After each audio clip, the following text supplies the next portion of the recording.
અમદાવાદના નારણપુરા વિસ્તારમાં સૂર્યા લક્ઝરિયસ ફ્લેટની કન્સ્ટ્રક્શન સાઇટ પર આરસીસી દિવાલ ધરાશાય થઈ ગઈ છે।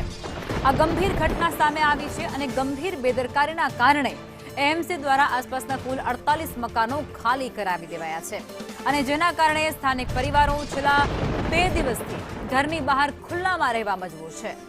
આ મામલે નારણપુરાના ધારાસભ્ય જીતુ પટેલે તાત્કાલિક સ્થળ મુલાકાત લીધી છે અને એવું જણાવ્યું છે કે વિસ્થાપિત થયેલા એ તમામ લોકો માટે રહેવાની યોગ્ય વ્યવસ્થા કરી દેવાઈ છે। જોકે મોટાભાગના લોકો એ પોતાના સંબંધીઓને ત્યાં રહેવા માટે મજબૂર છે।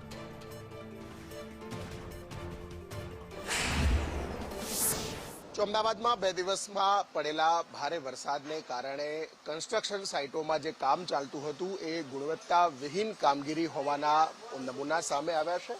આ નારણપુરાના દ્રશ્યો છે કે જ્યાં સૂર્યા લક્ઝુરિયસ સ્કીમ ચાલતી હતી, પરંતુ આસપાસ કોઈ પણ પ્રકારની કોન્ક્રીટની દિવાલ બનાવ્યા વગર ખોદકામ કરી અને કામ કરવામાં આવતું હતું અને એના કારણે આ જે દ્રશ્યો છે એ અલગ અલગ 3 જેટલી સોસાયટીના રહીશોએ એ કન્સ્ટ્રક્શન સાઇટના પાપે અત્યારે ભોગવવાનો વારો આવ્યો છે।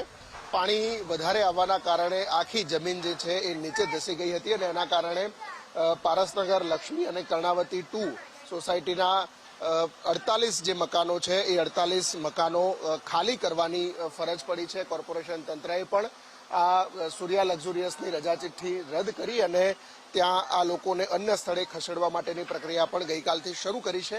આ એ જ જગ્યા છે કે જ્યાં ગઈકાલે જમીન ધસી પડવાના કારણે આ મકાનો પણ છે એ જર્જરિત સ્થિતિમાં અત્યારે છે, કારણ કે બિલકુલ અડીને આવેલી દિવાલ છે એ નીચે ધરાશાયી થઈ હતી અને સ્થાનિકો છે એમની સાથે પણ વાત કરીશું શું થયું અને આ કેમ આવું થવાનું કારણ શું? એક કારણ તો એવું છે કે જ્યારે આ થયું ને ત્યારે 2 મિનિટનો સમય હતો। 2 મિનિટના સમયમાં તો અમે 120 કિલો મમ્મીનું વજન હતું, કોઈ હેલ્પ મળી નથી। અમે તો ફટાફટ નીકળી ગયા અને 2 મિનિટની અંદર ધરાશાય થઈ ગયો બધો।